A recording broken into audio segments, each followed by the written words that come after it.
Securing B. B secure.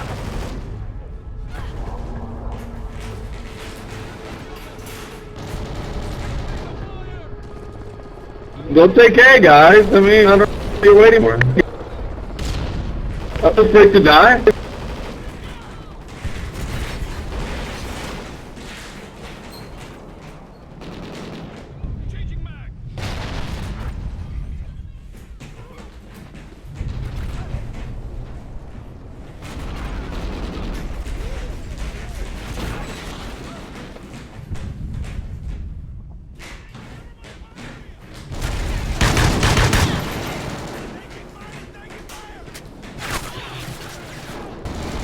Enemy has Alpha.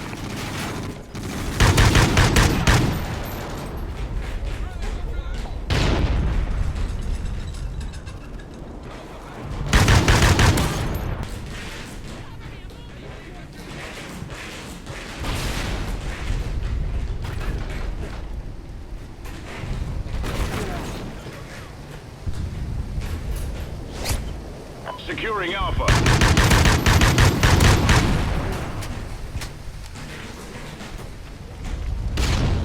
Securing Alpha. What a fucking ES team. Go for the flags, you fucking Securing Charlie.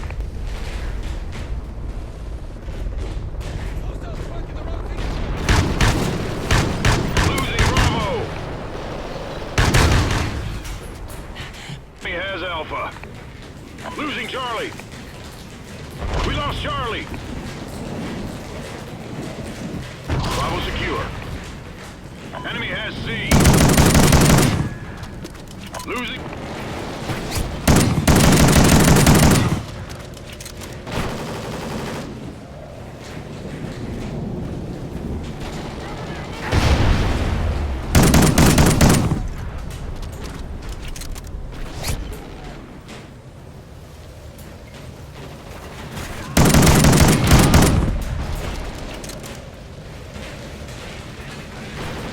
Securing C.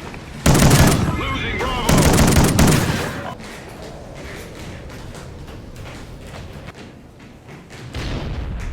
Losing Bravo. We lost Bravo. Enemy has B.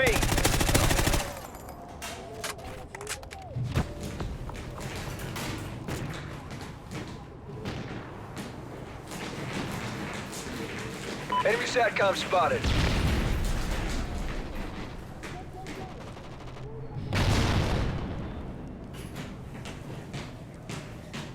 Securing enemy ground jammer spotted.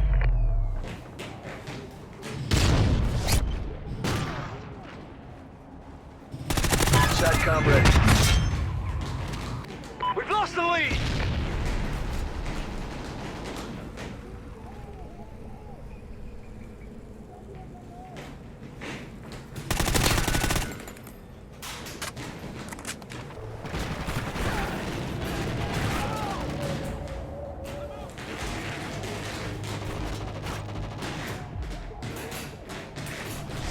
We're in the lead.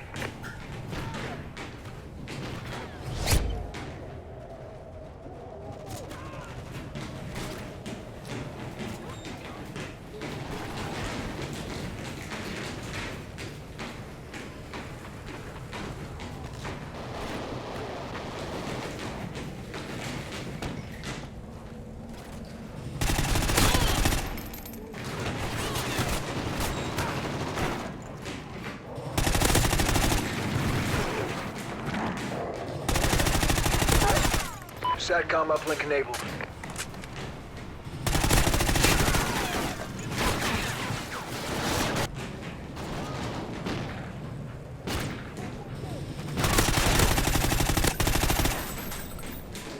Enemy SATCOM uplink enabled. We lost Alpha. Enemy has Alpha.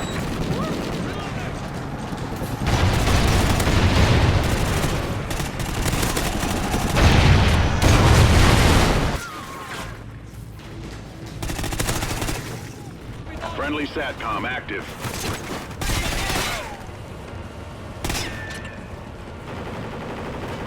Securing Bravo.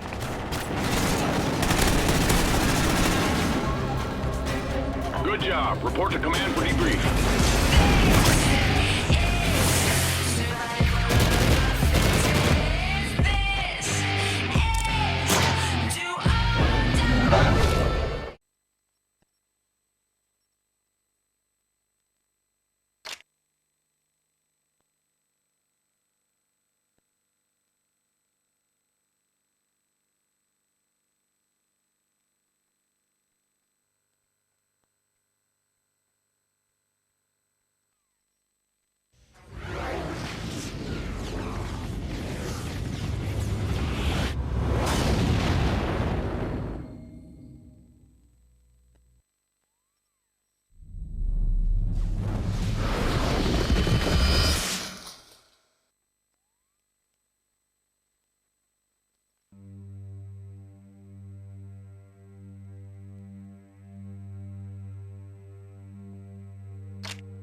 Sometimes it felt like the whole damn thing was about airfields. We captured islands to get the airfields on them. From the airfields, we could launch heavy bombers to soften up the next island in the chain. BDO was no different. There was an airfield there, we needed it. And the Japanese needed to stop us. The Japanese general in command said it would take 1,000,000 men 100 years to take his island. We were only a single Marine division, and we've been given 3 days to get the job done.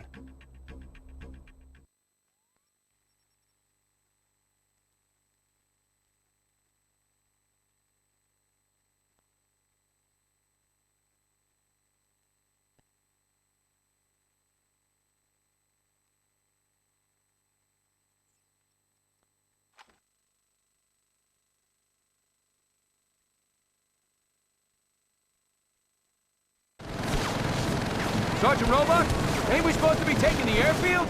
Yeah, well, the airfield's over there. We're pinned down here. You got any ideas how we're gonna get past the Japanese?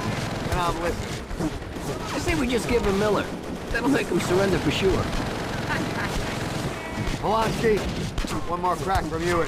Look, someone's going for that bunker. Guy's gotta be out of his mind. Who the hell is he? Whoever he is, he needs covering fire. Get on him!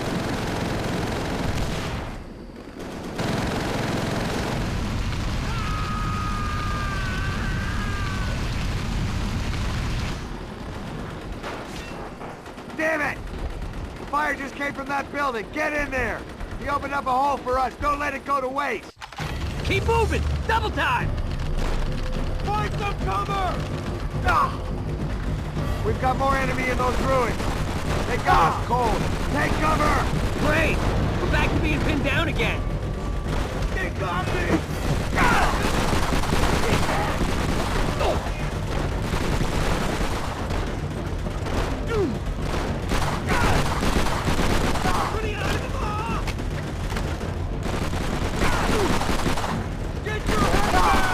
See that?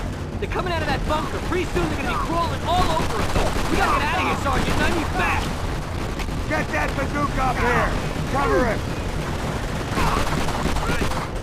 He's hit!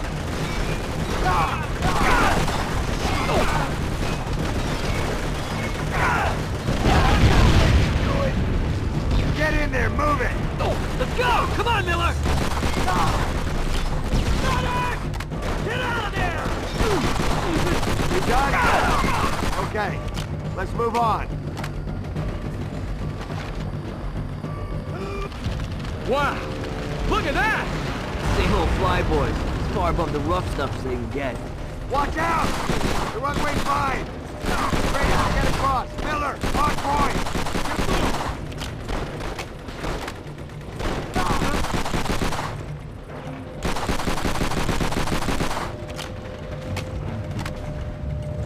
Japanese assault! How they're headed straight for us!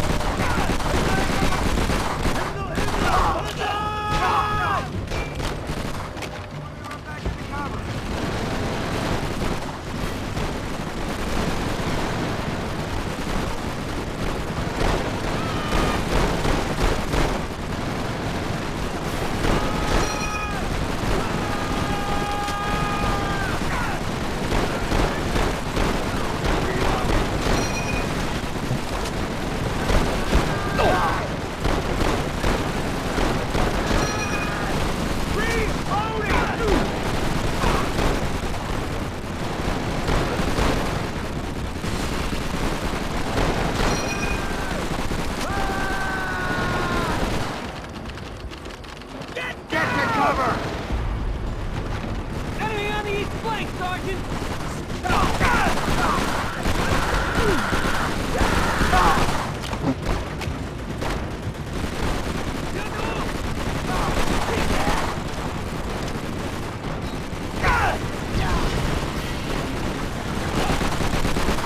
I see them! They're in those craters! They're everywhere! On the double, get into that trench!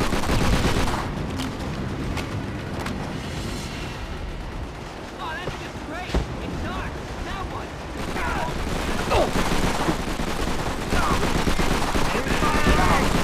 Take every round count!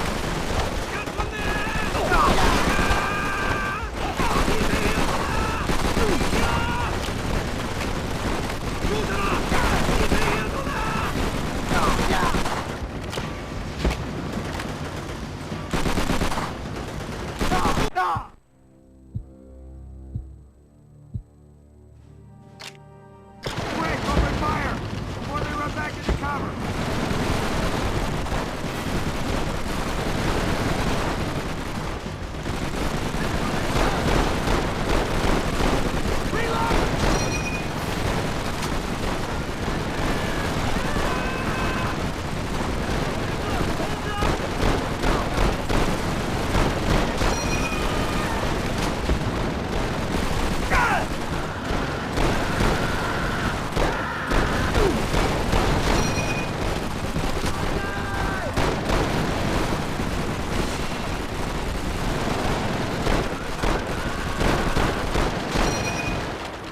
Get to cover!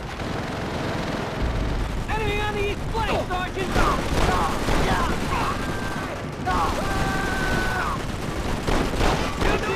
They're in those craters! Find some cover! They're everywhere! He's dead! On the double, get into that trench!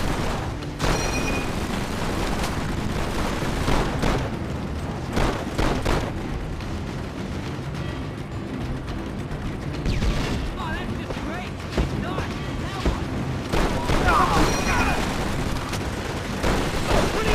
Keep firing! Take every round count!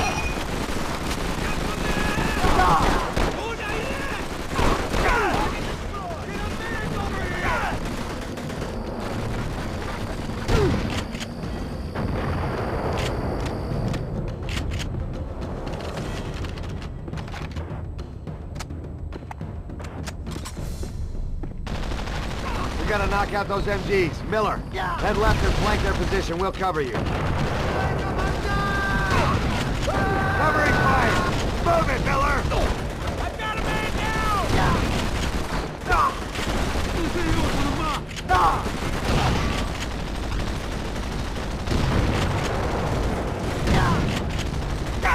Get in the trench!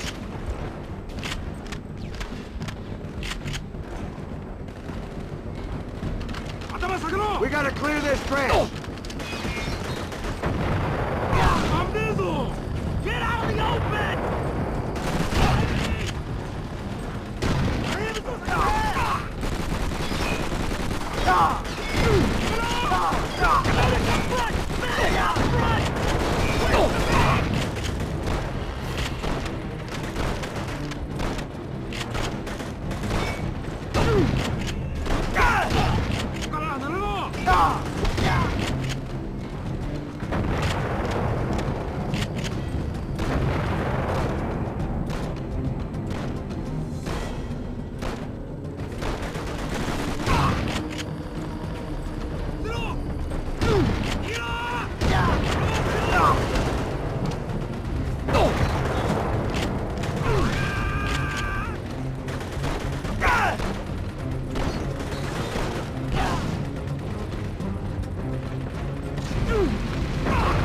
Good job, Miller. You're becoming a one-man slaughterhouse. Hold your fire! Hold your fire! Marie's up ahead.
Secure this square!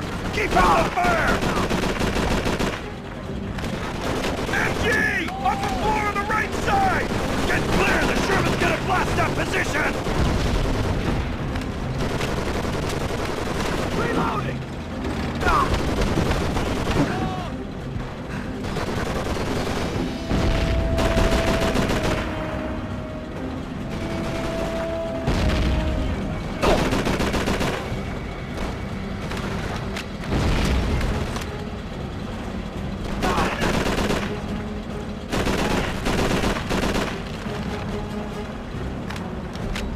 That's the last of them. Square secure.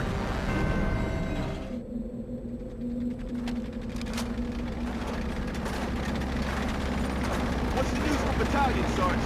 The Germans have given up the bridgehead. They're falling back across the Sure River. In poor order, too, I reckon. Look at all the gear they left behind. Not bad for a day's work by the Blue Ridges. Yeah, well, the good news is we tied down at least 2 crop divisions in this sector. That's 2 divisions that won't be reaching Bastogne. So, Bastogne's where we're headed to next. Let's talk about Call of Duty Advanced Warfare. There's a huge multiplayer reveal event last week. Dan Reichert from Giant Bomb was there. Rob Handler from GameSpot was there. I was. Jeff Gersman from Giant Bomb. I was not so on much. vacation. You were on vacation? I saw the game at E3 though, so I'm familiar.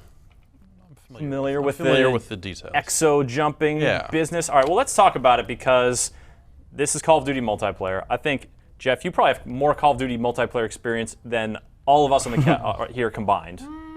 Dan, do you play much? Yeah, I've kind of been the Call of Duty guy for the last several years. Well, that's right, because you at Game Informer you said you did the cover story for it, right? The cover story for Advanced Warfare and Ghost, and I did all the review and multiplayer trips and all that stuff. So yeah. So you guys got chops, Rob. I played a lot of the first couple, and then kind of dropped off on Ghosts. Played only a couple hours. Well, Advanced Warfare, of course, the big thing is movement. Is you got a double jump, you can do this dash to the side business, and I think it's pretty friggin' great. I think it is just this really neat kinetic change up to the way those matches play. What do you guys think? I like how it had the basic stuff you can do, like the dashes, the dodges, and things like that, but you can also go into your customization and pick that like extra exo ability, whether it's the mid-air hover or the boost slam thing where you punch down on the ground with that finite battery. So you basically have to pick and choose when to use that. So are the soldiers as resilient as they always have been? Like they just go down in a few shots? Because that kind of ground pound thing seems like you would just get shot out of the air over and over again. It'd have to be real fast, right? Yeah, I haven't actually seen the ground pound. I feel like it's in not action, something but you want to do when it's facing off with someone. Sure, you're not going to yeah. like double jump and try to ground pound it's just going to be like almost like a stealth thing, like you got up behind somebody and you're like, check this out, bam. Yeah, like right. Assassin's Creed thing. You're up okay. above someone, and just jump down on them and punch. And because it's so easy to get to different levels of the map now with the double jump, and the mobility is huge, and it's one of those things where it's like Call of Duty has been so just staid and plain for years and years that. At least they're finally making basic changes to just mobility and stuff like that could be huge. So I came away from my time with it going like, this could be cool. Yeah, as opposed to adding up more dogs. I mean, they kept trying to top themselves, and I felt like now they eliminated like death streaks, just basic score streaks now. But going back on dashing, the coolest thing was like. Remember one of the last matches we played, I was finally like synapses in my brain were hitting, where it was like, guy on a platform walking above me, how do I get to him? Jump up and then left, and then shotgun the face. Like, it was just immediate gratification where like, once that's in the mix, you can have some really interesting gameplay.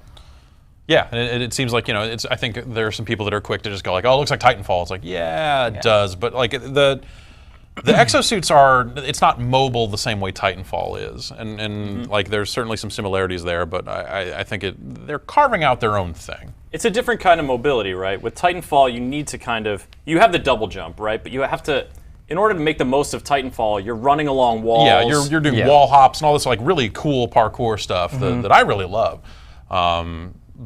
This is different. This seems like a slightly more deliberate than that, where it is that kind of just like double jump, boost left, like it's almost like UT or something with the kind of double tap dashes and that sort of stuff. Yeah, with those jukes. Yeah, it feels like there's more weight to them than there is in Titanfall. Titanfall's kind of, I don't want to say floaty, but I mean, you can really just be sprinting around doing all the wall jump to wall jump stuff, and like this, deliberate's probably a good word for it. So you can dodge something or get out of the way of a grenade or something, but you're not just flying all over the map. And I think because of that, the short range boost, and it's the hover is it's a short range hover. You're not going to like be hovering around the map like it's some kind of drone guy raining down death upon everybody. But it's all sort of focused on this short-term maneuverability, this like just a quick move, a quick sort of engagement. And I think that the way that Call of Duty's always been is firefights are very quick. It's all about positioning, and then once you guys are actually shooting at each other, it's over like almost immediately after that. So having that stuff crammed into that sort of that speed is I think really interesting. And that seems like a difficult thing too. It'll lead to situations where you go like, well, I could just pull the trigger because I know that works, but maybe in some cases a side dash would be a smarter idea, assuming you can then reposition. Like I might actually be able to get out of the way of someone shooting at me, as opposed to just. Oh, the first bullet hit me, I'm dead. Yeah, right. Because the next two are going to hit before I can react and move significantly. If you can actually dash, then it sort of stretches out that encounter. Which maybe, yeah. It's kind of smart the way they map it to the controller, because clicking the left stick has always been sprint forward, but it doesn't really do anything if you're going left and right or back. And now, I mean, it's just basically click is the extra speed in whatever direction you're holding the left stick. So that makes a lot of sense. Yeah. I'm really curious to see like down the road, like when we were playing, not many people were using that. It was only the last couple of matches where like, oh, I finally like pulled that off successfully in the trailer that I just saw. You get comfortable with it. Yeah, and once that starts happening, I really see that game looking a lot different and just feeling a lot different. Like, instead of just like headshots, it's going to be like, oh, that combo move he just pulled. Like, that's going to be something to look forward to. And I think especially in uplink mode, which is the new sort of mode that they were showing off at the event we went to, it's, there's a neutral ball that you have to throw into this glowing sphere on either end of the map. The fact that, those juke maneuvers, that maneuverability, when you're trying to run the ball from point A to B, that opens up a whole different kind of pace It feels like an American Gladiators event. It kind of does. And like you get extra points if you like dunk it through by boosting through. You do. Yeah, you do. I like that a lot. For me though, the mode conversation just starts and stops with like, did they put headquarters in it or not? Because that's, you know, like Ghost didn't have it, and it was just like, why would you not do that? Headquarters is your jam. It was kind of the other mode. It's like there's team deathmatch and there's headquarters, and then you're done. There's other. You don't like domination? It's all right. Ah, that's great. Like domination is like older than me at this point. It's just like, come on. Team deathmatch is the mode. That's the mode that lasts. And then, you know, headquarters was kind of the young upstart that was fun. But you know, there's Hardpoint that's coming on back. Okay, yeah, Hardpoint's good too. Yeah. We even touched briefly on Uplink how you could, I mean, especially with, you know, all this customization of class and everything like that we were almost getting the conversation about like a football team, like different actual type of people customized for different things, like, you know, running of the ball. He would be decked out with the, you know, double XO abilities, just because that's all he's doing. He's running, you know, get the running boost, and then maybe like a health regenerate, like, and then you got maybe like a QB throwing it downfield. Like, that's all they're doing. Like, you could basically see a team coming kind of. And I think that's how it differentiates itself from modes like Oddball and other sort of control the ball stuff that we've seen before. It's, you can do this pass, and I didn't notice this until we were going back and looking at the footage, but if you have the ball and you're running, and any of your teammates get into your view, it'll like auto-select one of them as a pass target, and then you just pull the left trigger and gun it to them. Yeah, that's awesome. Do you realistically think anyone's going to actually care about that mode? I want to do it. Yeah. I mean, like beyond like I want to do it and then like play it for the first week. I think like I feel like if you look at, you know, Call of Duty modes and you look at the player counts, we are just talking about TDM and death and domination. Oh, for sure. And that's like normally what I play. Yeah, that's. I can see it getting as much traction as like, you know, gun game and some of those added, like, you know, one of the chamber modes that Treyarch's put in the Black Ops There's the games, one you know. want to play when you don't just want to go play the bread and butter. Yeah, exactly. TDM. Yeah, and it's not going to get the numbers that TDM gets or whatever, but like, people will play it, I think. It's one of those hard things where it's like, you know, I feel like, you know, there's the expectation that they need to keep coming up with new things and all this other stuff, but ultimately people are just going to play those two modes. So is this a new, I mean, the movement of Call of Duty, you're optimistic about the future? Do you think this will be, I mean, certainly it seems like we're all welcoming it. Do you think that the consuming public buying millions of Call of Duty copies a year? I think it's really, it is definitely risky on their part, because if you look at, you know, kind of, it almost feels like they've been afraid to make drastic changes to Call of Duty because if it ain't broke, because they're golden goose. Yeah. You know, like if you mess with it too much, you know, it's no longer the game that people fell in love with. And but I think that they've reached a point now. I mean, you look at Ghosts, you look at kind of just the player numbers and stuff like that. It didn't seem like it had the staying power. Like, they obviously need to make changes. Yeah. And personally, as someone who's just been, you know, getting like more and more bored with it as the years go on, like, this is the most dramatic change they've made. Yeah. You know, it's not just like, hey, we came up with a 9th new way to unlock stuff. Though they came up with that too. They definitely have that too. There's a pick 13 now, Jeff. Oh, it's a whole different game from pick 10. That's, whoa. And then loot crates, right? Because Battlefield, that's everyone's favorite thing from Battlefield and Mass Effect. Listen, man, they Let's gotta bring that they gotta in, bring microtransactions in there. You think they will? Because that's always been the thing. They're like, Call of Duty made so much money that they always were like, we don't need to sell currency or you know, we don't need to charge for multiplayer. They tried with Elite. I mean, they did Elite. That's right. And they, you know, obviously they sold this Snoop Dogg voice pack, which is fantastic. I use it. Whenever I'm playing Call of Duty Ghosts, I use the Snoop Dogg voice pack. Nailed it. Nailed it. And yeah, so it's like one of those things where, like, you look at the loot crates, you look at it like, oh, how it was in Mass Effect 3, and you're like, oh, am I going to start buying crates to unlock if the stuff chance early? is there like, and they get something neat, who knows? We may be paying for little things in Call of Duty in like addition to the big thing. But they've been New selling pair of weapon gloves. skins and all this other crap for a long time. Like, you know, for the last couple of years, they've been getting into selling you garbage.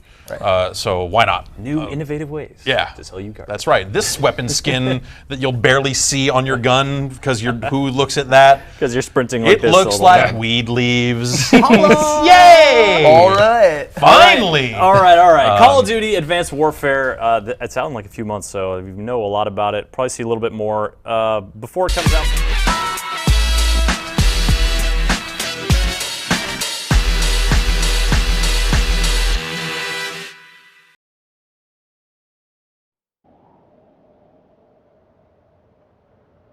Hardcore free-for-all. Take no prisoners, comrades.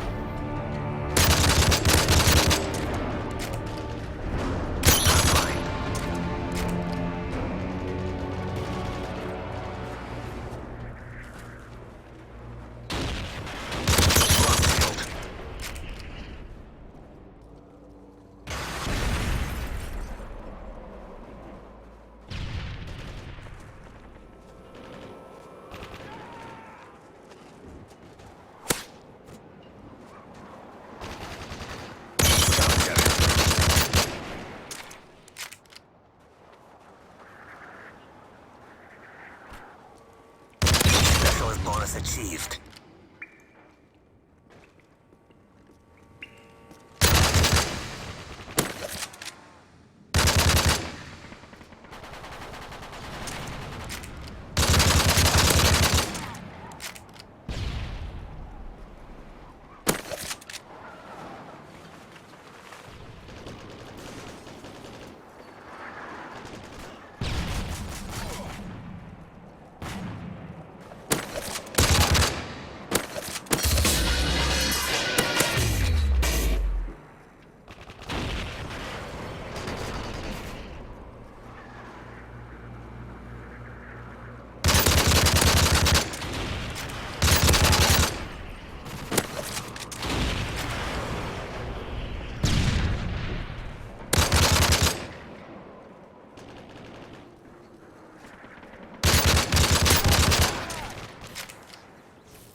Enemy care package incoming.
Heads up, enemy UAV spotted. Enemy UAV spotted.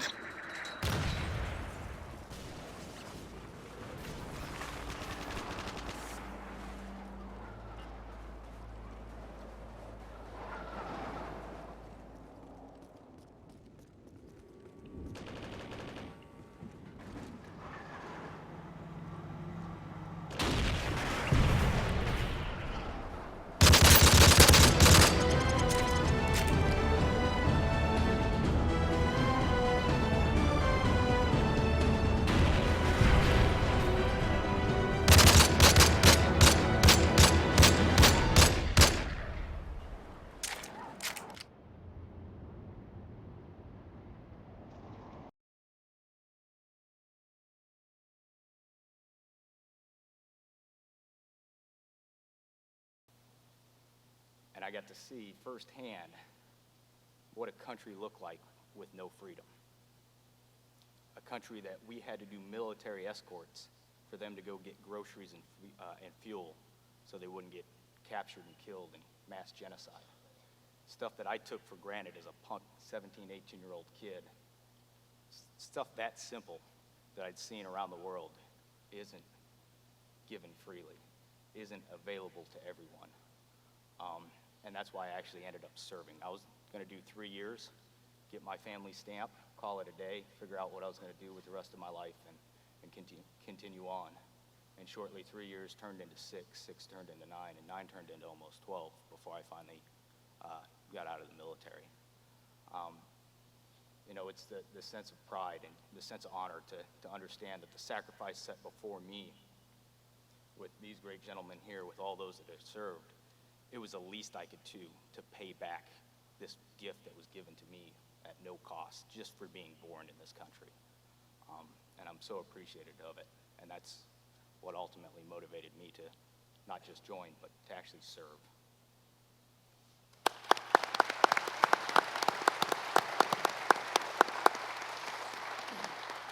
Well, there certainly is a common thread of heroism in the citations that we heard at the front end, and there's certain themes, threads as well from the commentary. But we've got 3 separate wars, as mentioned, separated by decades, and in fact 3 separate services. If you would mind, take a moment to reflect on your military training and the experiences you had before going into combat and how that prepared you. In my day of growing up, and there's some in here that can fit this picture too, discipline in the home existed. My father died when I was 9, so I was raised by brothers. I was the last of the litter, so I was the runt. And I was raised by brothers. And when I was told something, as were they, to do something, you were expected to do it. You just said yes, sir, or yes, and went ahead and did it. And you did it to the very best that you could. When I went into the Marine Corps, discipline was not a problem for me because I had lived under that kind of discipline at home. So that wasn't a problem. But the thing that I learned in the Marine Corps was that the other guy beside you on your right and left is also going to be responsible for you, and you are going to be responsible for them. I had never had that before. I had never understood, even with brothers. If a brother got into a fight, it was up to him to win his own fight. I'm not going to help him.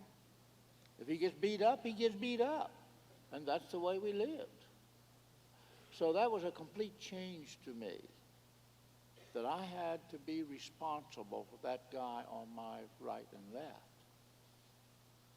But that, in the long run, is really what saved me. In my citation, had I written that, it would have been a newspaper long. They didn't ask me any questions. They didn't ask me to write my own citation. I'm thankful for that. But in there it has one word. He went forward alone. Now, if I'd been writing that citation, I would have never put that in there because I truly was never alone. I had Marines around me that were just as concerned about my life as I was about their life. And I have said since day 2, day 1 I was so scared I couldn't even talk. But day 2, I did get my voice back. And I've said since day 2 that that medal that I wear does not belong to me. It belongs specifically to 2 of those 4 Marines who gave their lives protecting mine. So when I wear the medal, I never wear it for what I did. I was only doing a job for which the Marine Corps had trained me to do. They did more than that. They gave their lives. So I can never repay what I owe. Thank you.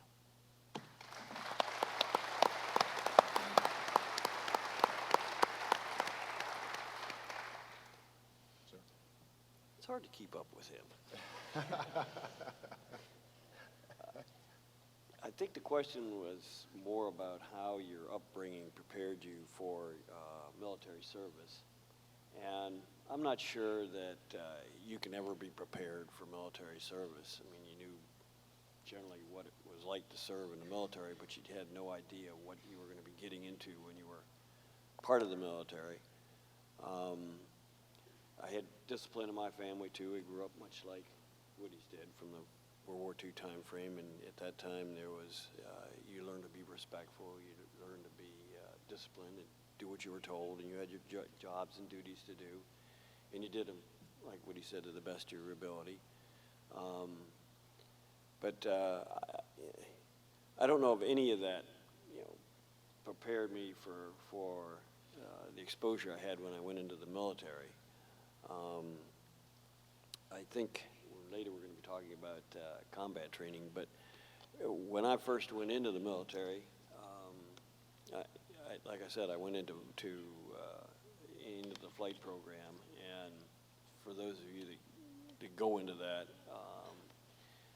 you're a new kid on the block, and you come into a indoctrination program, and all of a sudden you're, guess who runs that program is Marines.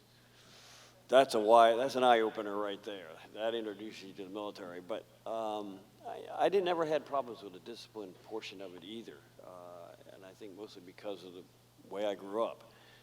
But as far as being trained ahead of time to serve in the military, I didn't have any exposure to that really, other than the stories that I would hear when my father would speak of his service, which he didn't do very often. Most of the people from that era didn't talk much about what their service was. They served, they came back, they lived their lives, and that was it. So, I was kind of unprepared for what I was going to experience when I went into the military. So it was a whole new exposure for me. But I was like Woody said. I was very proud to serve this country, and I can't thank enough the experiences that I had in the military and what they did for me in my later life. I'm extremely grateful that I had that opportunity and served with the people that I served with, because each and every one of them, we all looked out for each other. You can't, when you get in combat, the people around you become closer to you and your family, and it's an incredible brotherhood that you are part of and join, and it is something that is rarely experienced elsewhere. So, but as far as being prepared for it before I went into it, I really wasn't. I just kind of went into it blind and made the best of it as I could. So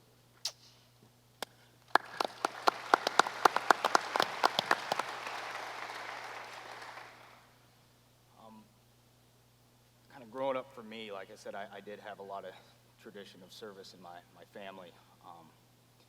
And I really reflect back to my grandfather, who taught me so many great life lessons. You know, he'd always taught me, when you tell someone you're going to do something, you do it.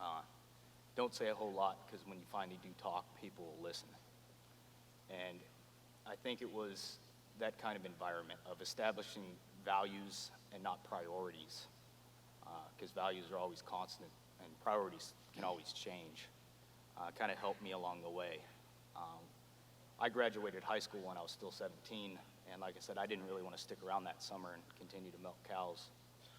So I told my dad I was going to join the Army, and he told me right off the bat, if you're going to do it, at least pick a job that's not combat MOS, be an X-ray tech or something. And I said, all right, well, I'll think about it. And I went down to the recruiter, talked to him, came back, and I told my dad, well, I wanted to join the armor branch beyond tanks. And Dad looked at me and he said, well, you're 17 right now. Might not be today, might not be in 20 years, but right now the nation's kind of at peace. I will not sign for you to go at 17, because your nation, one of these days, can call upon you to go and do things you'll never forget. That'll stick with you the rest of your life. And before you make that commitment, make sure you understand this. And when you turn 18 and you're old enough to be legal in the eyes of the law, you can make that decision on your own. And as soon as I turned 18, the next day I signed up. Shipped off shortly thereafterwards. But I'd always kept that in the back of my mind. Because like I said, when I did join in 99, you know, Kosovo was the big deployment. The war on terror wasn't even really thought of in the mainstream eyes. And I carried that with me a long ways through the service.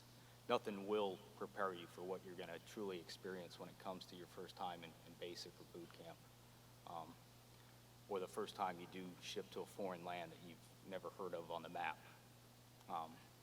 But to have those values established, to have that base, that foundation that starts off for everything else is what I felt really gave me a competitive advantage going forward in life.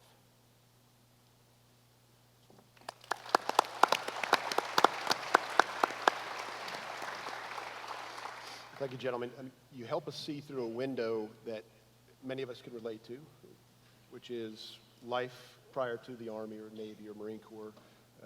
You've helped us see through a window, again, that many of us in here can kind of see through, which is preparation once you've gotten into the service. I'd ask now that you help us understand, that we're not going to see through this window, obviously, but help us understand what you were thinking about in combat, perhaps specifically in the events surrounding the citation that was read, or anything in combat generally, to understand the process, the mindset required in extremis situations, such as the three, obviously, that you were involved in. Sir.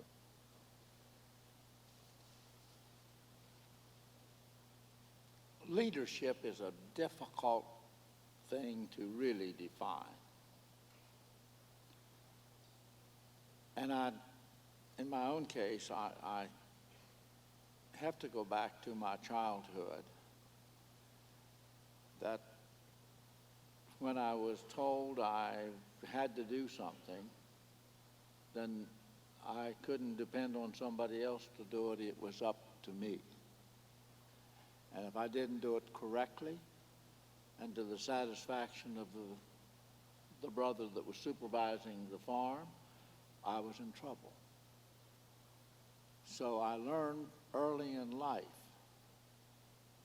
do what you're supposed to do and do it the very best that you could. When I got into the Marine Corps,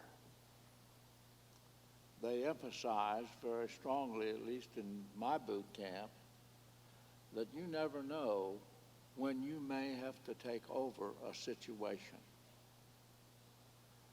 And whether you have 2 stripes on your sleeve or captain bars on your shoulder.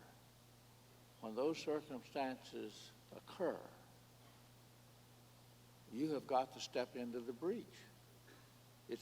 They're going to depend upon you.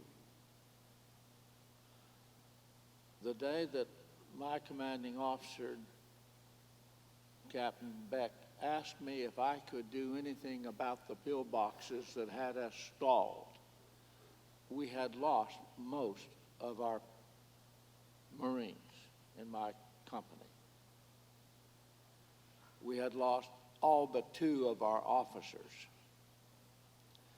We had sergeants operating as squad leaders and platoon sergeants and corporals acting as squad leaders and section leaders, because at that moment in time, somebody had to step into the breach and do something. And that day when we were gathered in that great big shell crater at a NCO meeting. I'm a corporal. I'm not supposed to be at an NCO meeting. Corporals are just a little less than a private. I wasn't supposed to be there. I was not classified as an NCO officer. But I was told I would be there because I had a unit. When I hit the beach at Iwo Jima, I had 6 Marines that were under my control. They were flamethrower demolition operators. We were trained both to blow it up or burn it up. I had lost those 6 individuals, either wounded or killed. So now I am it. I'm the only flamethrower demolition operator in my company. And when he asked me that day, could I do something about those pillboxes that had us stopped,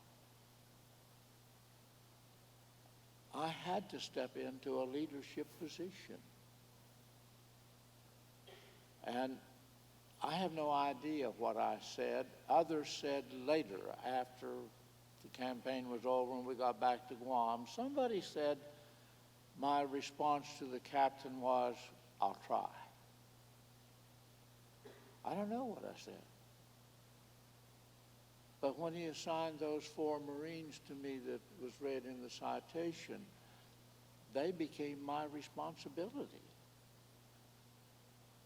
And had I backed off, had I not followed through with whatever little bit of leadership I had, you would have never heard of Woody Williams. So whether it is ingrained in us or whether we're trained for it, I do not know. I can't define that. But I think every one of us have within us, at a moment in time, when it's very important that we do something for somebody else, 99.9% of us will do it. If that's leadership, then thank God.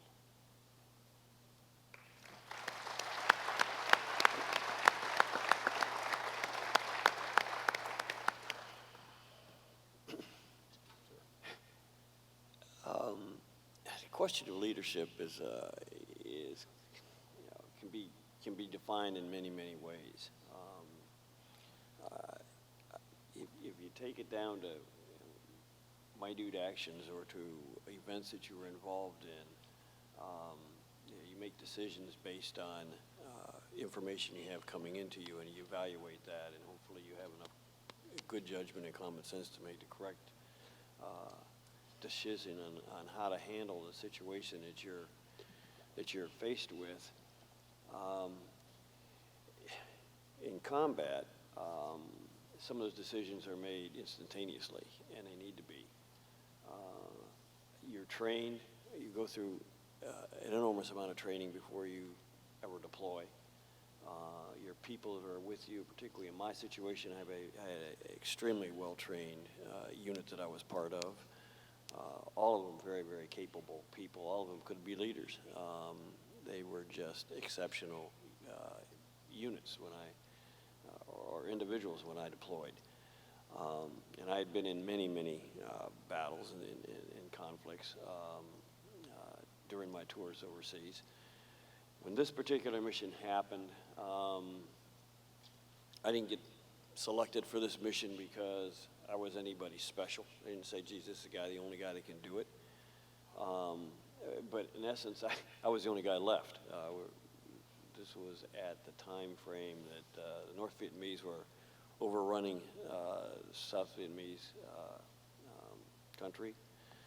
It's called the Easter Offensive, and the only thing that we had to combat them was air power. And as a result of that, a electronic countermeasures plane got shot down. Of the 6-man crew, there was only one survivor. And over the course of 8 days, both the Army and Air Force tried to extract those people. It cost them 14 lives, 2 people captured, lost 8 aircraft, and they got to a position where they couldn't continue that rescue mission. And ground effort was suggested, and at the time, the units that were going to run that, I mean, I was the only SEAL advisor that was still in country and could run the mission. You don't really even know what you're walking into. All I knew was that we had 3 pilots that were on the ground, needed to be rescued. And we have an oncoming North Vietnamese offensive push into South Vietnam. Had no idea how many were there. Found out later that because of an action of a young Marine, a fellow by the name of Ripley, who blew up a bridge, which was one of the few bridges that the armored units could use to cross the Qua Viet River, Mu Gang River actually. He destroyed it.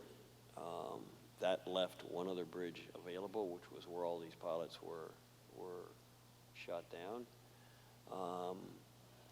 And that put all those North Vietnamese forces right in the middle of where I was going. I didn't know it at the time. I later found out there was over 30,000 North Vietnamese there. I knew there was a bundle because I moved to them every night.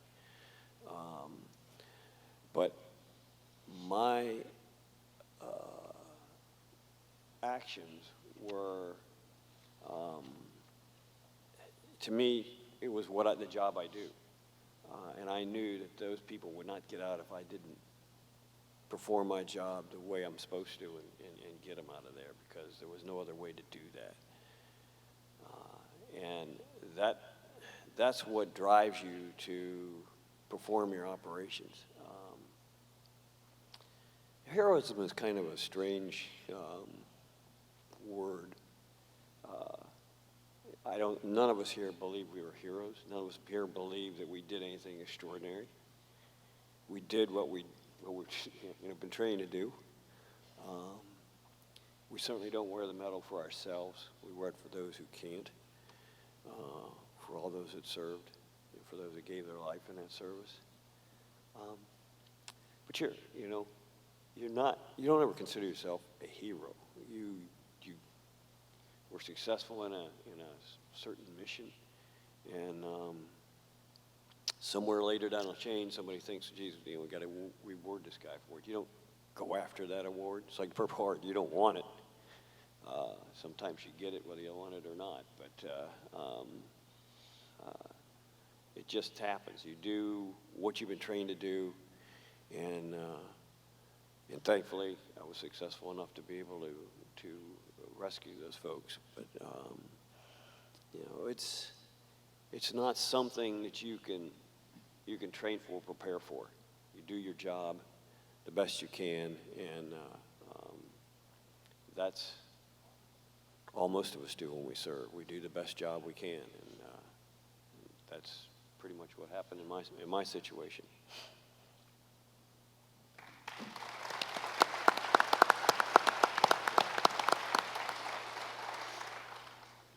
No, Tommy said it quite well there. That there's no real training that will prepare you exactly for one particular scenario.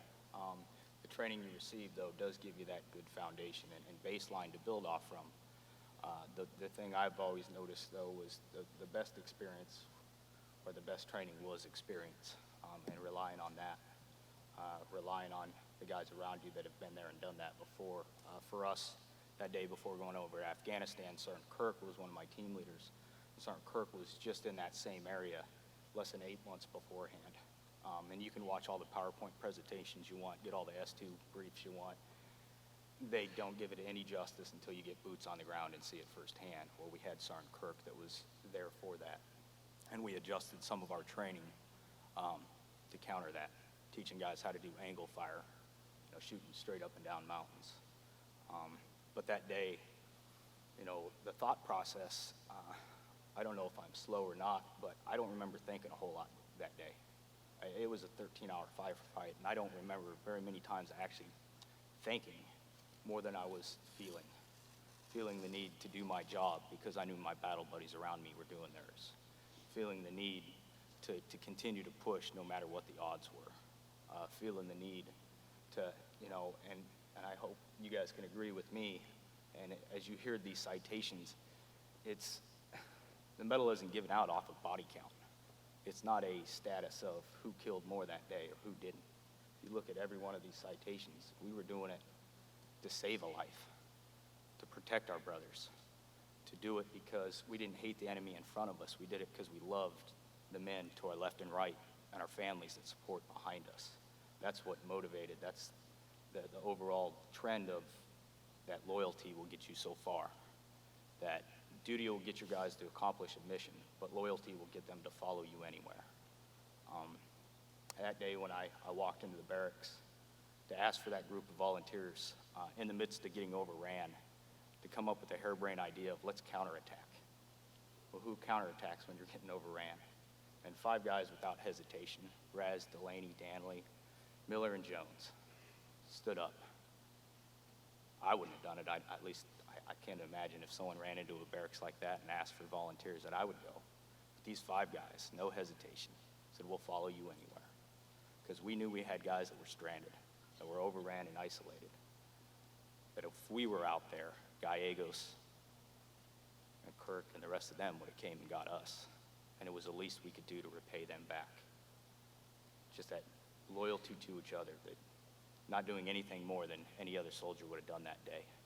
To understand that to save a life, the love for your fellow man is way more powerful and way more motivating than hate toward an enemy.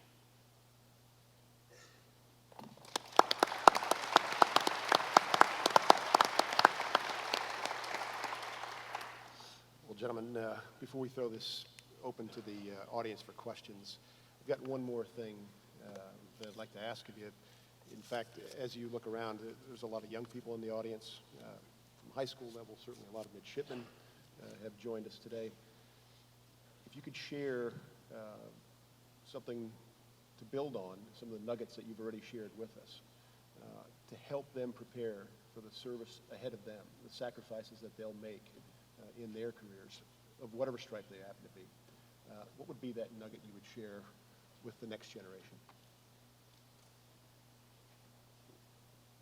I guess I would go back to my school teacher. Pay attention.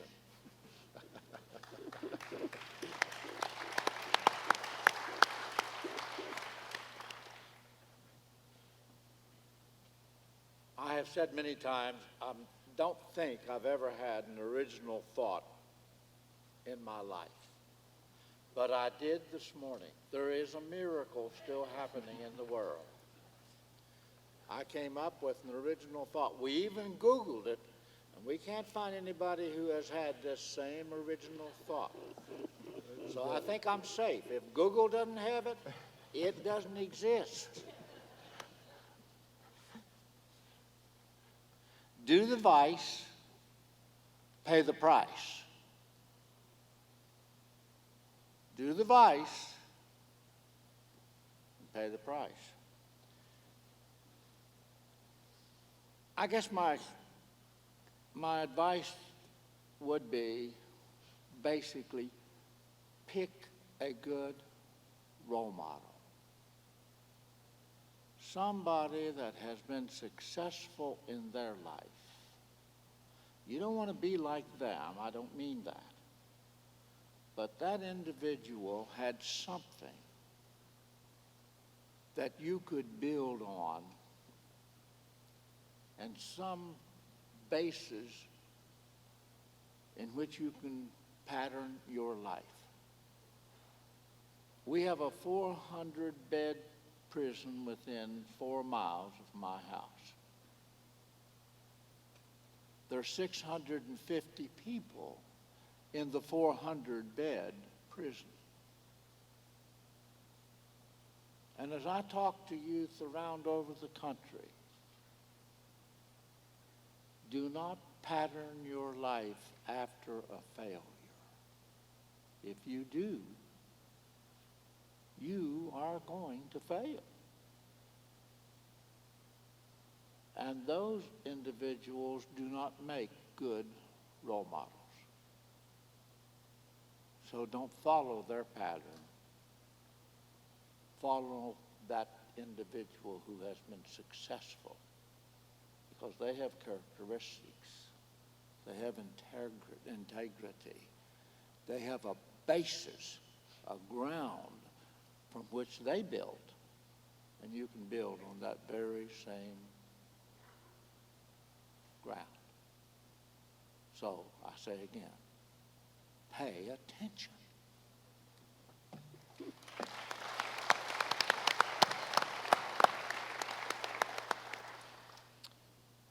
It's kind of an interesting question. A nugget of information that would help them be successful in your careers.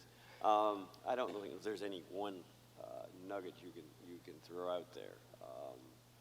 You know, I think probably the thing that always helped me was I always strove to do the best job that I possibly could. I did listen, I did pay attention. Sometimes I ignored it, but I evaluated and I made decisions which I thought would help me or help the group I was with to perform the job successfully. I remember when I was in school, in high school, there was a coach that we had. It wasn't mine, but he was a great basketball coach, as a matter of fact, John Wooden. And Wooden had a couple of sayings that were very, impressed me by quite a bit. One was, be more respectful of your character than your reputation. Because your character is who you really are. Your reputation is what people think you are. And that's kind of stuck with me. And the other thing he had was, winning the game is a result of the rest of the team, not an individual. And that is so true. To be sure that your team is, you're not going to do things by yourself. You're going to need people to assist you and help you. And when you're in combat, it's the guy beside you on either side. And you depend on them to do their job. And if they believe in the same desire to perform the best they can, you're going to come out ahead. And I always tried to use those guidelines when I was going through some of the trials that you go through in life, and they all served me successfully. And I think probably those are what I would try to impart upon you. But I tell you, I can't thank the military enough for allowing me to serve for it, because it was an incredible opportunity for me to gain the wisdom and the experiences that later helped me live through the rest of my life. And to all of you that are, now in the service or just starting out, it's a great career. Enjoy it and make the best of it. And thank God we have people today that in this country that volunteer to serve and to keep us free. And my hat's off to you, and thank you so much for that.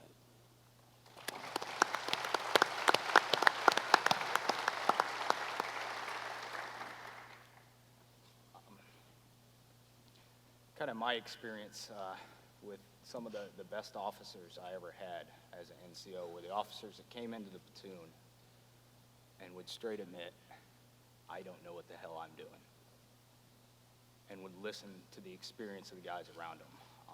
For the midshipmen that will be out in our fleets pretty soon. You know, I'm not a fortune teller by no means, but it does look like we are starting to draw down some of our combat experience. And that experience is going to get hard to come by very quickly. And let's not waste the opportunity or pass up the opportunity to pick those guys' brains before they're gone. They're no longer available to do that. Like I said, I always thought experience was one of the best tools ever, because you never know what you're going to experience in life until you experience. You're never going to know how you're going to react to it until it does happen. It's as simple as that. And to understand that, you know, don't just make yourself better, but make those around you better. You can be the best at everything you do, but if you're around people that are struggling and you do nothing to assist them, the team is weak overall. And a very strong team will beat an individual any day of the week, hands down. It's a proven fact time and time again.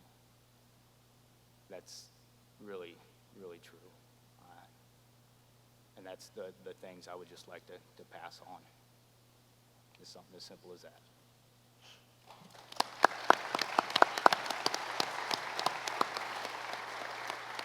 You know, as a young recruit at Parris Island, I had a battalion commander, himself also a Medal of Honor recipient named James Livingston, who was very fond of saying that honor and bravery are passed from one generation to another. And I don't think that I'd ever actually seen it on display or could have imagined it on display quite this way, whether that be 1945, 1972, 2009. We get this feeling of the theme that carries down through the decades. And I just want to also, once again, emphasize how unique experience this is and how privileged I personally feel. I think we all are for all of that.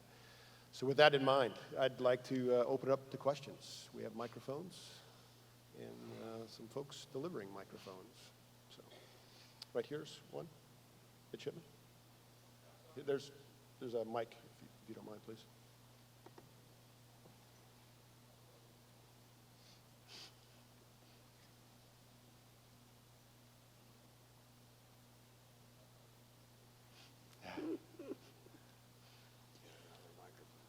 Test.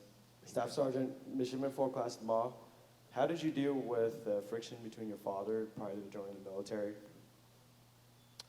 I mean, there really wasn't friction there, more than just more of a concern of, you know, he'd been there, he'd been through combat, and it's something you don't understand until you're there, and that was him being a father. I can't thank him enough for giving me that advice. I wouldn't change a damn thing. Hands down, I wouldn't. But to understand that he cared enough about me to pass on that from his generation to mine, and I will continue to pass on that to my children. If any one of them come and ask me, you know, Dad, I'm going to serve, I'm going to tell them the same thing. You're going to be asked to go and do things you'll never forget, and you don't have to do it. We are a volunteer army, and less than 0.5% of this nation serves right now. And it's a beautiful thing to watch that. But I'm hoping I can instill the values that my family did in me into my children. Because one day at combat isn't defining my life. My life will be defined when my children grow up and they're successful and they continue on. Thank you, Staff Sergeant.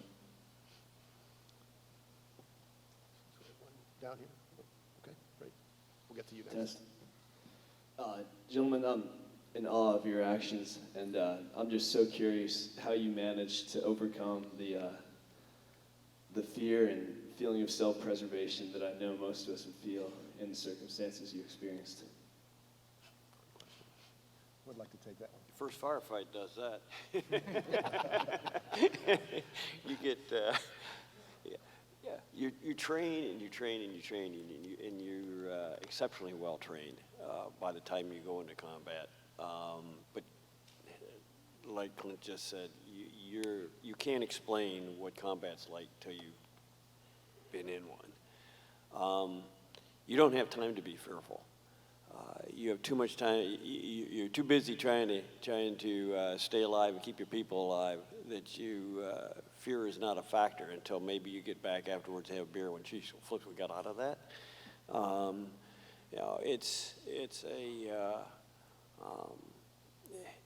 You're reacting to a situation, and you react the way you've trained, and you're depending on your teammates to do the same. And fear doesn't enter into it. You don't really have time to be fearful. I mean,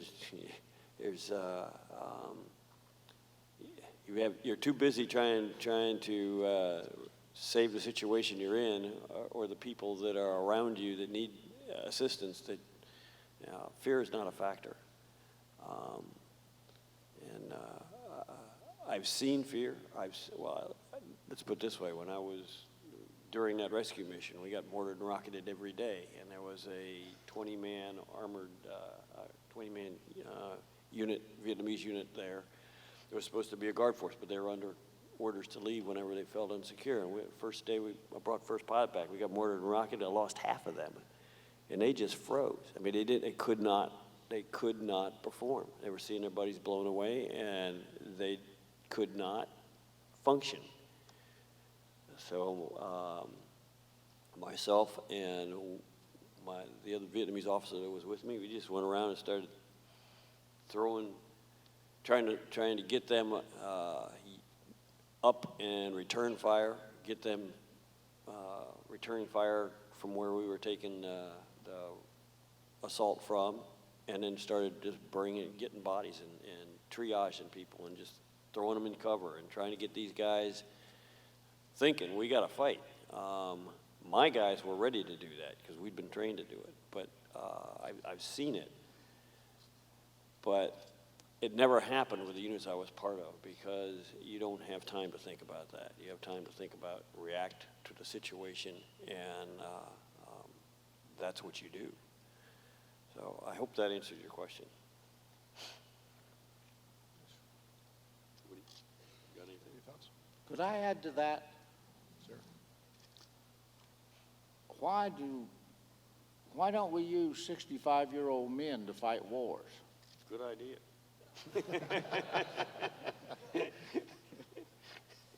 If we did, we probably would never win one. At 21 years of age, you're invincible, number one. Number two, you have been trained to perform. And automation, we had automation in World War II, not quite as much as we have today, but we had automation because automatically your training took over. And I attribute my accomplishment totally to my training. If I had stopped and thought, hey, if I try to knock out that pillbox, those people might kill me, I wouldn't have gone. I said, heck, let somebody else go do that, you know. So my training took over, automation took over, and I began doing that for which I had been trained. So that is my answer to winning, and it's got to be done by young people. Once we reach a certain age, our caution, our preservation takes over. And we begin to rationalize, hey, I'm not going to do that. I wouldn't do today what I did then, I'll guarantee you. You know, just to add a little more to that, it's like anything you do in life. The second you think, I can't do that, I'm going to fail, I'm going to lose, if that thought enters your mind before you even start the mission or take on the task, you've already lost right there. You can't have doubt in your heart. You can't have, fear in your mind. It's not healthy. It's not helping. So why even put that negative thought there? Hey, we are the greatest fighting force in the world. We are the movers and doers. There's no obstacle that's going to get in our way. We're always going to win. We're always going to overcome the greatest of odds. And you've got to have that first and foremost in your mind whenever you tackle on any task. Thank you. Commander. Good morning. Just listening to, I took a few notes so I don't completely mess up my question, but just listening to you all, whether you're wearing the medals around your neck or not, you represent what's the best in America, and it's been an absolute honor to listen to you, so thank you. Some of the things that I was hearing from all of you, you learned your patriotism from your teachers, too. You said that. Values over priorities. If you look in the media today, I guess I'm looking more towards the future. The opening speaker said if we don't learn our history, we're doomed to repeat it. And if you look in the media these days, you're seeing that the American flag is not allowed to be shown in apartment complexes, at schools. The Pledge of Allegiance, people are fighting saying that. The Under God.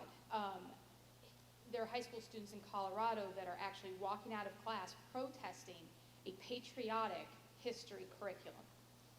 So I guess learning from your history and your experience, where do you see America going? Do you think we're losing the values that have made us great? Do you think that we're in danger to call our enemy who they are and to take the fight to them? And if you do see us going there, how do we get that back? Great question. That's a good. You know, you always see a cycle in democracy of tyranny, followed by revolution, followed by prosperity, followed by overabundance, and back into tyranny. In my opinion, I think we're on the verge of overabundance right now. We've had life too easy for too long, and we've gotten a comfort zone, and as a country, we've forgotten our values greatly. We're teaching priorities to kids. We're teaching that there are no winners and losers. Everyone gets a damn trophy. But I'll tell you what, life isn't fair. There are winners and losers. You can have the best of everything in life, and bad crap will still happen. And we need to make sure we continue to teach this lesson to our youth, because our youth is going to carry this message forward. They're going to continue with it and carry it on. And it starts in our families to teach our children. Don't rely on your teachers at school. It's not, I mean, yeah, you send your kids off to school for 18 years of their life or however long you go to school. I barely graduated, so I forgot. But, you know, it needs to be us as an individual, as a family unit to bring that values back to our children and to continue to push that, because it's by the education of our youth to never forget the sacrifice of what was given beforehand for the benefits we reap now that, like I said, are just getting forgotten. But there's not enough skin in the game, it seems, that everyone forgets. Just not too many years ago, the sacrifices at Iwo Jima, guys in Vietnam. You know, this is paid in blood, sweat, and tears, this America we live in today. And we can never forget that, and we must teach our children that. I agree.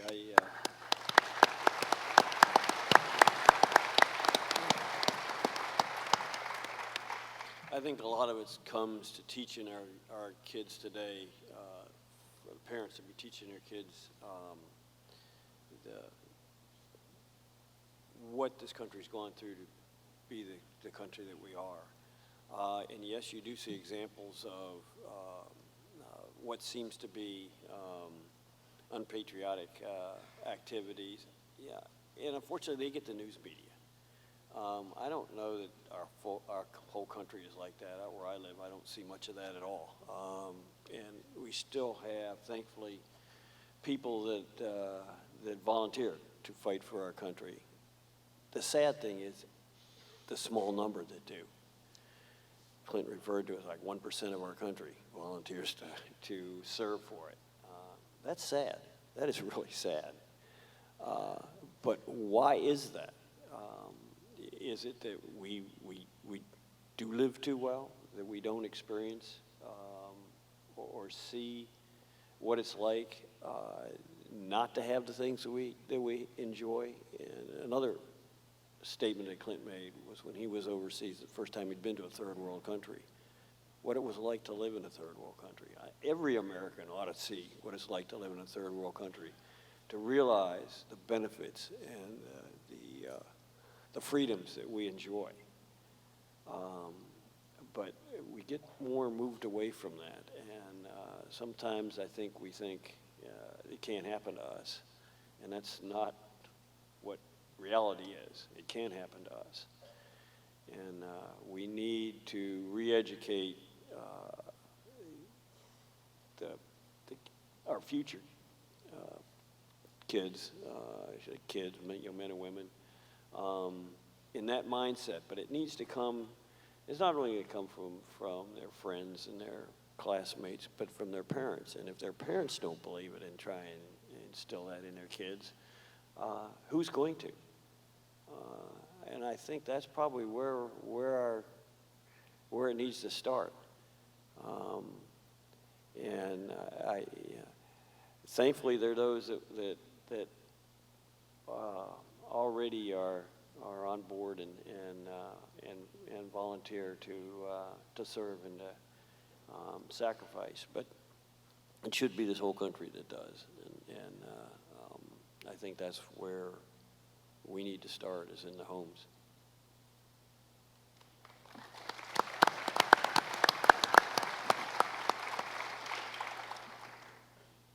Well, let me say, I don't have a high IQ. In fact, I'm not even sure I can find it. But I do feel, maybe this is egotistical, that God blessed me with a little bit of common sense, which I think we have lost in this country. We've lost our common sense. I believe we become what we're taught.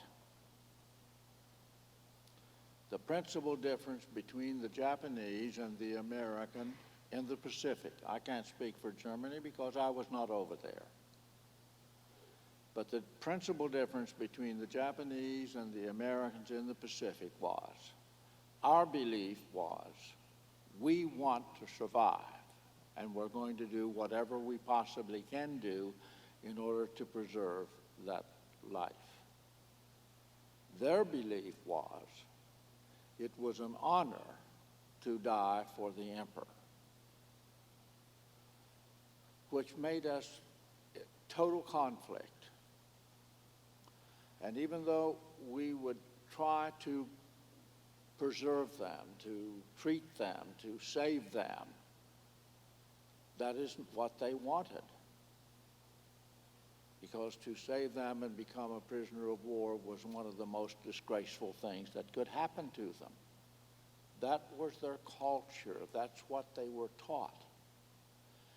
And if we in this country do not get back to the basics and teach what our nation has stood for all of these many years, and that there are values that you never forsake, you never give up. Unless we get back there, I do have fear. It won't come in my time. I've maybe got 10 more years. I'm trying to reach Methuselah, but I don't think I'm going to make it. But in a few years, we will lose our very basic values of love for one another, helping one another, and surviving. I believe that.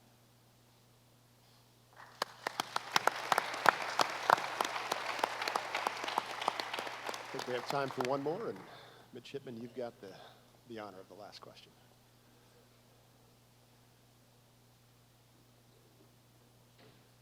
Gentlemen, Midshipman Third Class Young, what were your perspectives like immediately following your Medal of Honor experiences? Did you stay in your service? And why and how did you eventually choose to leave your service?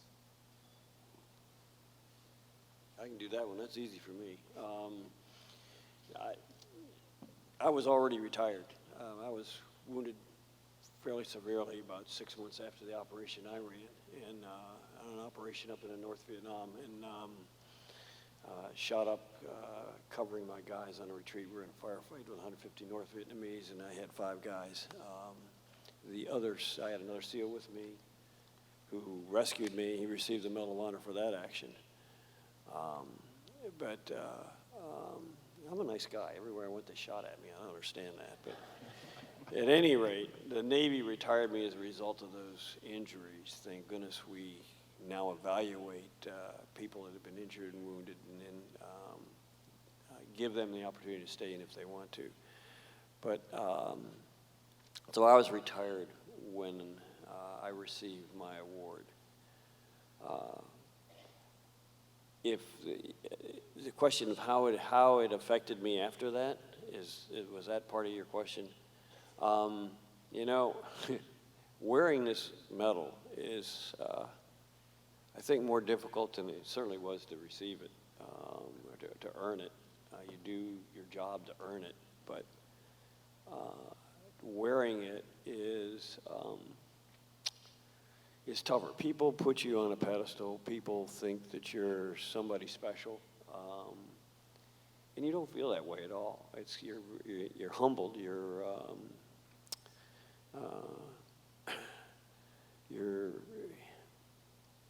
don't feel that you should be placed in that position, but you're very proud to have been presented it. It certainly opens a lot of doors that you otherwise would never have had open to you. I certainly wouldn't be sitting in front of you if I didn't have it. And it opens a lot of opportunities, but you have to utilize those and remember that you're a representative of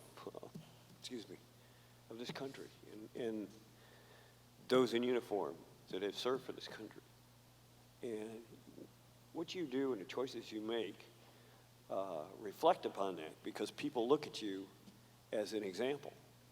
So you need to be very careful about the actions you take and what you do.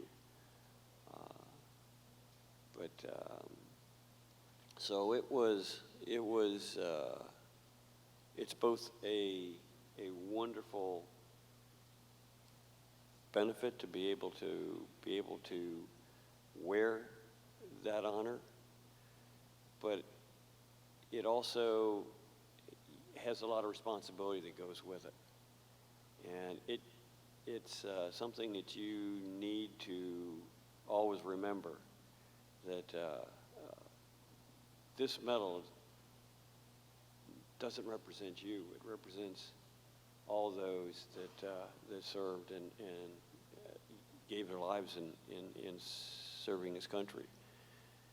So it's quite a responsibility to carry, believe me. But it's an honor, and you're as much as it sometimes becomes a burden, it's also a responsibility, and you only hope that you can carry it with honor and with dignity.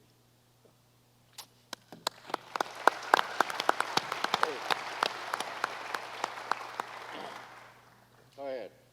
I'm going to be last. Oh, why do you get to be last? Because I'm older. Because he's the old man. You're not 35 anymore? For me, actually, I was going to get out of the military before I even went on my last deployment to Afghanistan. Me and my wife had decided had done enough. It was time to grow up and figure out what I was really going to do with my life. So the decision was already made before even going overseas. And immediately, after that day, the thoughts were never, I did something to receive something. My big thing was making sure the guys that were there with me got acknowledged. And more importantly, I was proud of that moment of walking into the barracks and having 5 guys volunteer to go on a counterattack. Well, I was so impressed with the true grit and just the willingness to continue on, because we had 9 more months left in country after that day. It wasn't you got done with one day and you get a free ride back to the States. We had to pick up the pieces, and to watch my platoon reconstitute after so much loss, and to incorporate the replacement guys to take them under their wings and bring them into the fold, just like they were Kirk and Gallegos and Mace and Hart. You know, take them and have them step right into their shoes and finish the mission. And when I got out in early 2011, I had no idea. It wasn't until almost a year later that I'd gotten a call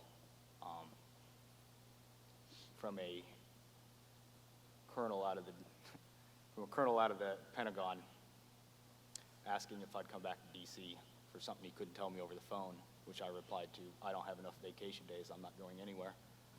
And what did I do wrong? Being finally brought out to understand what my actions were getting recognized with. And like Tommy said, though, it is a responsibility to wear this little blue ribbon of silk around your neck. Just the caretaker of it. This represents every man and woman, every Marine, Airman, Sailor, Coast Guard, Air Force, every aspect of our military, past, present, and future. This is their award. We're just selected to wear it. And every time I put it on, I think about the 8 guys we lost that day. What would they think of me with this decision I'm about to make? Would they appreciate it? Or would they turn in disgust?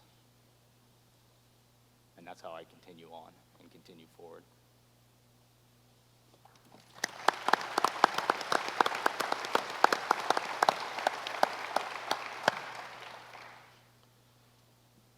Well, the Medal of Honor certainly changed my life.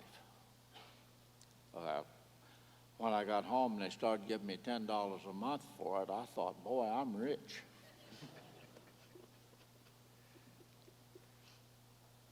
I was a country boy that was very shy and bashful. You don't believe that, do you? But I was. But probably the best thing that happened to me was receiving the Medal of Honor. I'm talking about psychologically.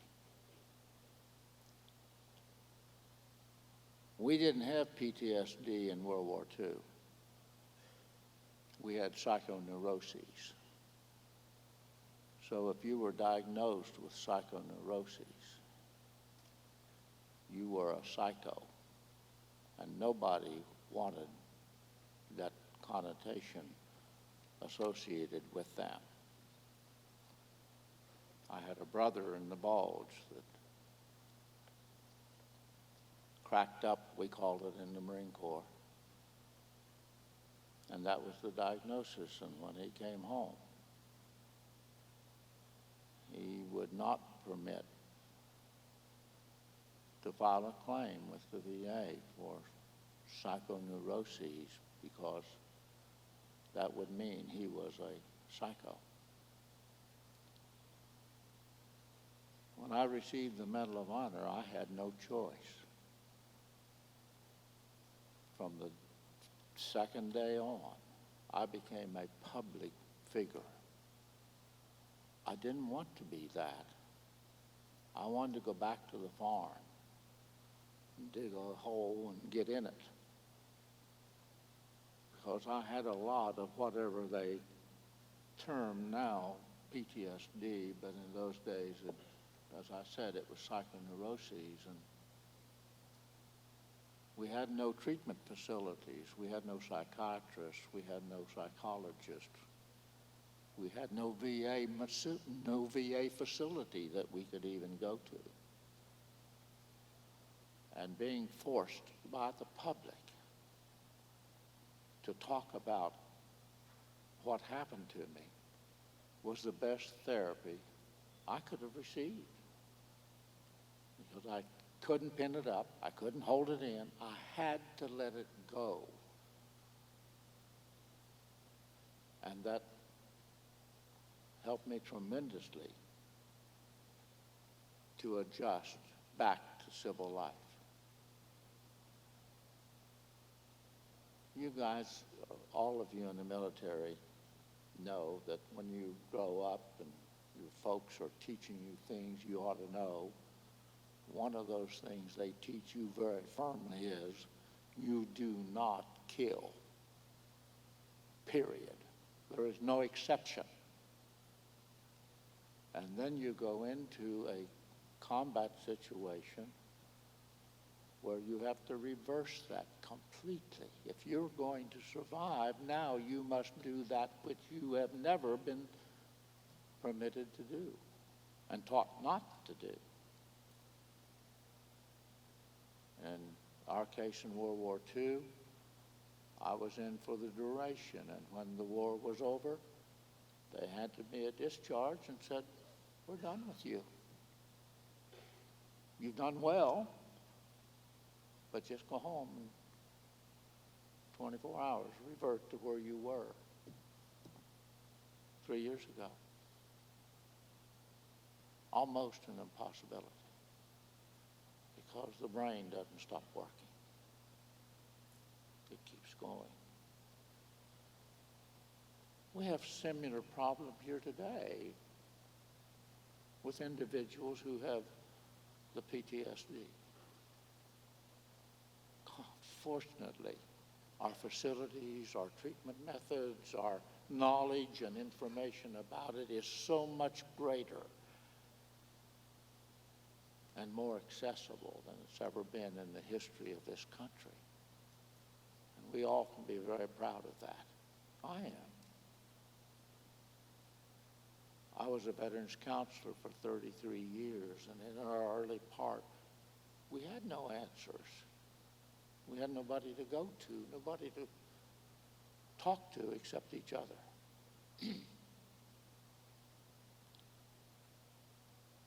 I'm grateful that somebody had the wisdom and the foresight to establish the situation that we have today, because it is so much more beneficial to those coming home than we've ever had. I'm grateful to my nation. Thank you.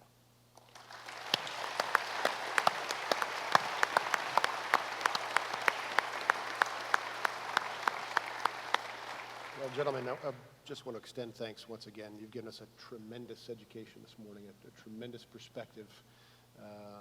This is a rare, in fact, completely unique opportunity to hear the perspective across generations like this. And I can't say how privileged I feel, and I know we all feel for this opportunity. So with that said, Captain Huey, would you like to bring us home? So it is with great regret that I have to bring this panel to a close. Ladies and gentlemen, please join me in thanking our distinguished panelists for their extraordinary service at the moment of crisis and for their extraordinary humanity ever since. Thank you, gentlemen.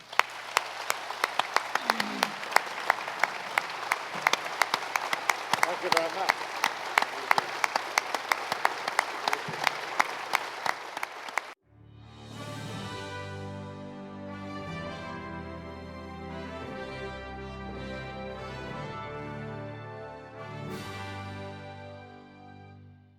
So Call of Duty is a franchise that a lot of people have been saying is in danger of becoming stagnant lately. A lot of the last couple of games have started to feel a little too similar for most people. So along comes Sledgehammer Games making their first major entry in the franchise, Advanced Warfare. And they're promising that it's going to be the game that changes everything, that it's going to be the one that completely revitalizes Call of Duty. Now that I've had a week to play it, what do I think? Does it live up to that promise, or is it another copy and paste first-person shooter like we've been getting the last couple of years? The answer is a confusing mix of both that does a lot of things right and a lot of things wrong. And on that note, we're going to dive right in. So first, let's talk about the campaign. It starts off promisingly enough. The first mission follows the player as Private Mitchell, a U.S. Army Ranger who is fighting alongside his best friend, Private Will Irons. The two of you are dropped into South Korea in order to fight against the North Korean invasion force that's happening. Things go wrong pretty quickly, And when your best friend is killed and you lose an arm, things start to go a little crazy. You're discharged from the military, but you're approached with an interesting proposition by Will's dad, Jonathan Irons, played by Kevin Spacey, who just so happens to be the CEO of the largest defense contractor in the world, who presents you with the chance to get a robotic arm to replace your missing one, and to come to work at his defense contractor as essentially a soldier for hire, a job that you accept. Now this starts out with a lot of promise, especially with Kevin Spacey's character, Jonathan Irons. And in fact, that's one of the biggest disappointments about the campaign, is that he's such a cool character.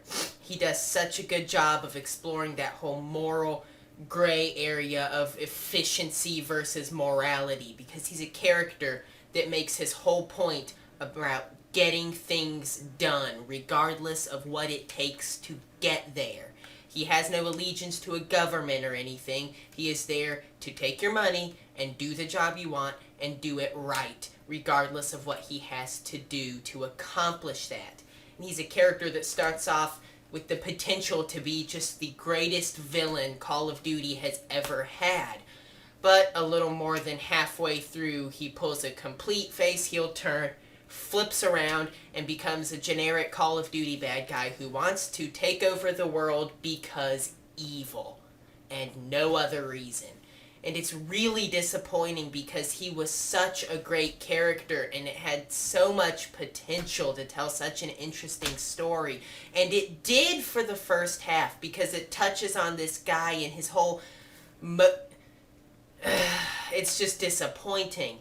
He was such an interesting character for the first half of the game, and then he just becomes a total cardboard cutout Call of Duty villain that just wants to take over the world because he's a bad guy and we need a villain that isn't sympathetic so you'll have no problem with killing him at the end. It's kind of disappointing. But that's not to say that the entire campaign is a wash. There are some fun missions and some of the set pieces are pretty interesting. But even this feels like kind of a letdown because most of the set pieces are things that we've seen before. There's a little, hover bike kind of chase through a city that feels very reminiscent of every other you're on top of a fast-moving vehicle avoiding enemies set piece that we've seen since the snowmobiles in Modern Warfare 2, a set piece which, might I add, Call of Duty has been trying and failing to replicate ever since it first showed up. There's also a mission later on in the game where you escape from this bioweapons facility only to come out into an outer courtyard area that looks ripped directly from the original Black Ops. So yeah, in case you can't tell, I was pretty disappointed by this game's campaign. That's not to say it's terrible, the level design is still really good, and there are a few set pieces that are pretty exciting. But even those set pieces are ones that you've experienced a half dozen times already in previous Call of Duties. There's just very little to this campaign that really feels all that new, and the exosuits do very little to alleviate that.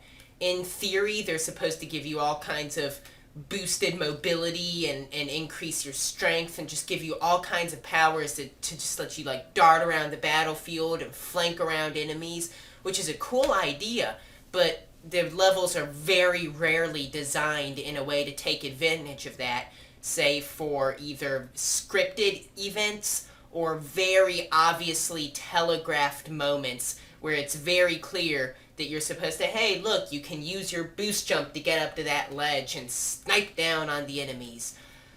Aside from these very obvious moments like that, there are very few times in the game where the levels are really designed in a way that facilitates the kind of mobility and speed that these exosuits are supposed to allow you. And I will give the game credit, because later on in the campaign towards the end, there are a few levels that really open up and give you a lot of space and actually allow the exosuits to shine. And those are probably the best missions in the campaign. But for the most part, the levels are just designed too linear and frankly just too Call of Duty-ish to really facilitate that kind of mobility. which is a shame because if the levels had been designed to take advantage of the exosuits better, I could almost forgive the game's narrative failings. But unfortunately, the exosuits don't really change things much either. Save for a couple of missions, this is the exact same Call of Duty you've been playing for the last 6 years. The campaign is not anything special, and I honestly, unless you just really need the achievements or just really love Kevin Spacey, I can honestly say that the campaign you can absolutely give a pass, and you're not missing much of anything. So, judging by what I've said so far, you probably think I hate this game. And I don't. I don't even hate the campaign, I just think it's disappointing. But every single bit of that disappointment flies out the window when we start talking about the competitive multiplayer. This is my favorite competitive multiplayer Call of Duty since the original Black Ops, and that's not something I say lightly. The competitive multiplayer is absolutely everything you have been promised. I don't know where to begin. I haven't enjoyed Call of Duty multiplayer this much in a very long time. For starters, unlike the campaign, the competitive multiplayer actually does really allow the exosuits to shine. All that added mobility with the double jumps that you're given and the slides you can make to the side all actually factors in here and really changes the gameplay because the multiplayer levels are by definition more open than the campaign. And you have all kinds of just different routes and paths you can take that would never have even been available in previous Call of Duties. You know, you can be in the middle of a gunfight and be surrounded by two guys shooting at you, so you can jump up onto a rooftop, slide down off the side and circle around and catch them off guard and flank them. You can use it to catch up to an enemy you would have otherwise lost. The exosuits add a huge, almost just this new layer of tactics to the multiplayer experience that just really, it sounds like a small thing, but it makes a much bigger difference than I would have expected.